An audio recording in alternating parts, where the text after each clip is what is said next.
It's a beautiful day once again, and welcome back to Dexter's World Channel.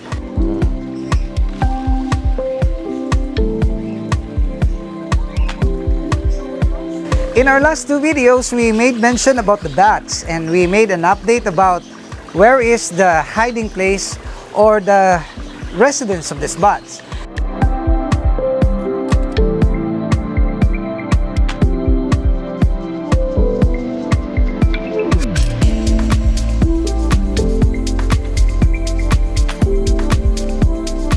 And I believe that because of the climate change, these bats migrated here in our place. And this is the reason why these two bats here, actually Bruce and Barbara, is still hanging over. And they don't have plans to go home. And I really appreciate the presence of this bat. We can feed them every morning. Of course, they can just fly away anytime.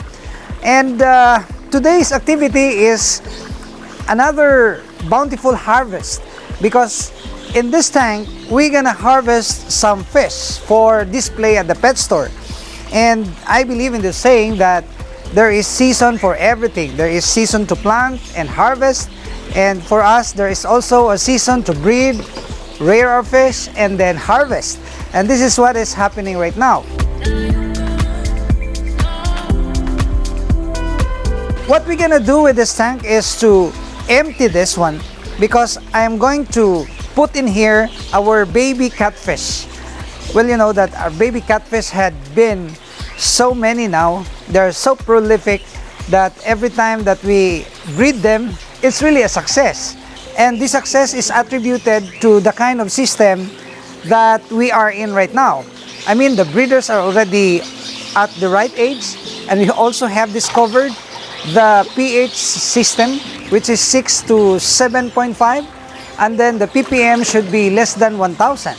If your water tested like this, then you will become successful in your natural breeding of catfish. So please be with us, guys, as we are going to pack this up and we will bring this to the pet store.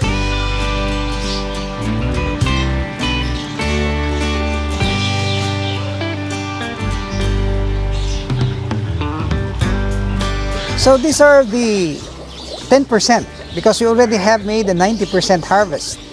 And this was grown only in this big tank, in this concrete tank.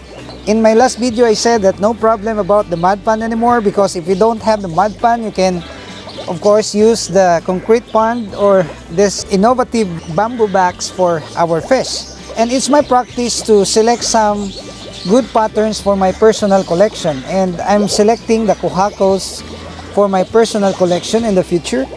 And these kohakos have good patterns.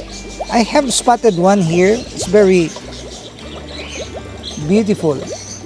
This is this one. You see, it has a beautiful pattern. Wow, I will let you see it later, my collections. And I'd like to tell you that in this business, our capital here is just the patience, because this koi, though easy to breed, are also very delicate. They would easily die if they are not given that much attention. Of course, the aeration, the filtration, I already have discussed that in my previous videos. And also the water change, because I am raising this koi just here in the concrete tank. So the water change should not be made abrupt. Many of us have failed in this koi breeding because they will just immediately change totally the water, or 90% of it. So if you're gonna change the water, of course, make sure that you only have to get some 50%. And of course, I would like to share with you that if you are going to touch or disturb them from the main tank, you're going to put this in a basin like this, very small. We have to put this aerator because they're gonna die in just a matter of 2 minutes if they will be placed in a very limited space. Wow, this is a nice pattern, see that? It's just beautiful. So this is my collection in the future. I am dreaming about putting up a restaurant where this koi can entertain our customers, and that's our future plan. I'm always saying that, and these kois now are our potential attraction for our customers.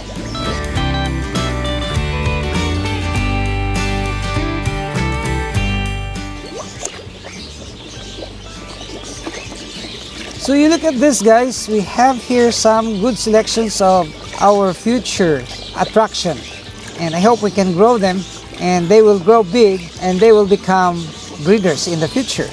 So not all kois will display beautiful patterns. Some of them are just plain kois and they call it the ordinary ones, but some of them who has beautiful pattern will be sold at a higher price because they are just not very common. And I am so happy because we have here the Tancho Kuhako. This is a good koi that we can expect to grow. And we have here some 3 steps. And where we gonna put this one? Of course, we will put this at the tank of our breeder kois.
All these catfish are already homegrown catfish. We grow them here already, and they are the best dish, especially if you are going to cook them with curry powder. See that? They are very hungry, very voracious catfish.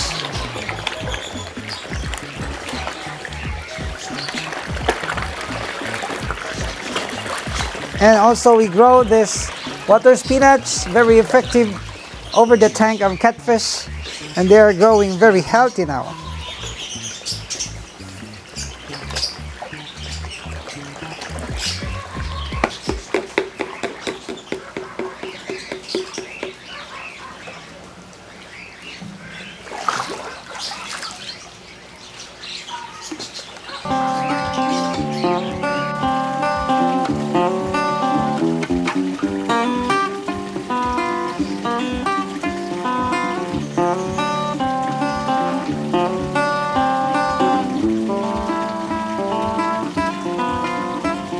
This is the tank of our breeders, and we will mix this small selected kois here.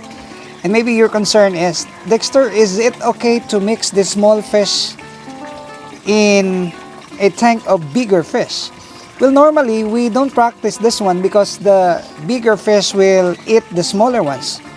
But I am confident that they can escape from the bigger ones because this tank is deep. This tank has a depth of more than a meter. The filtration system is good, I'm confident because I already have initially released some 20 pieces of the smaller ones, just like that, the kohakos, and they are all alive. And another thing is, when you're going to mix, of course, you don't have any other tank, you're going to mix the small fish to the bigger ones, then be sure that they will not go hungry because they will prey on the smaller ones if they go hungry. That's why I said that we are feeding our Japanese koi in a small frequent meals, of course, up to 8 to 10 times. This is actually in contrast to the theory of overfeeding. Of course, I still believe in overfeeding of our Japanese koi, but this will not happen if the water condition is really good. There is not such thing as overfeeding if you have good filtration system, you have quality food that you are giving to our koi. So we will now release and we will count how many of them, how many kohakos we have produced for our future selection. So many kohakos are here. Wow, this one, nice one. That's it. 3, 6, 10. This one has really beautiful color. See this one? This is a beautiful koi that will actually become very attractive in the future. You see that?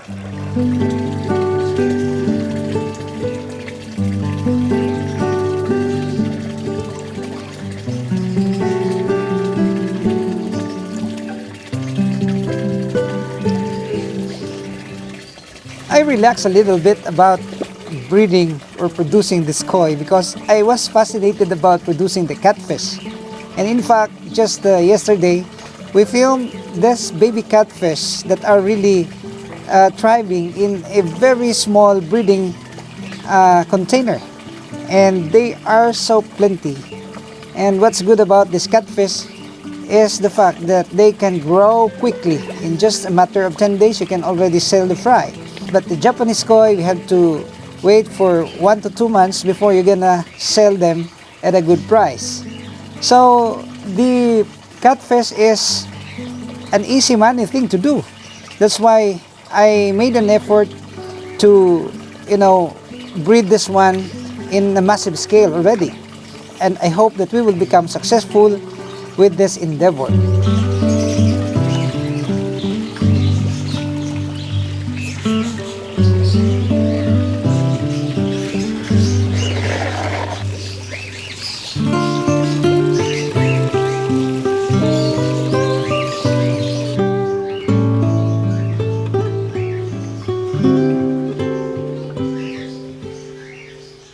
And allow me to also share something about how to become also successful in breeding of this goldfish. Well, from hatch, we have to wait for 10 days before they're gonna be transferred in a grow-out tank.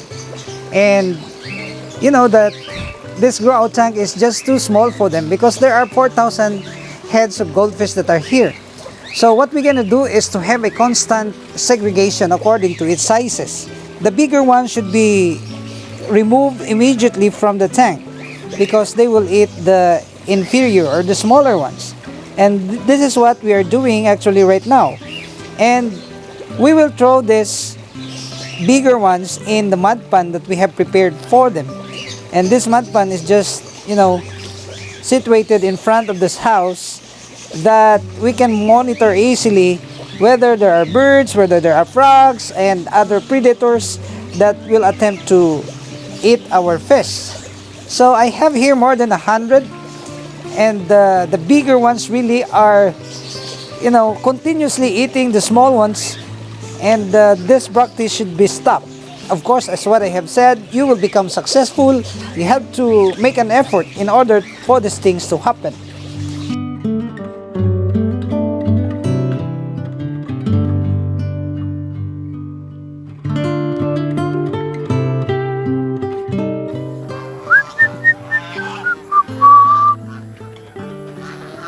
So this will be your new home. Fish will stay here.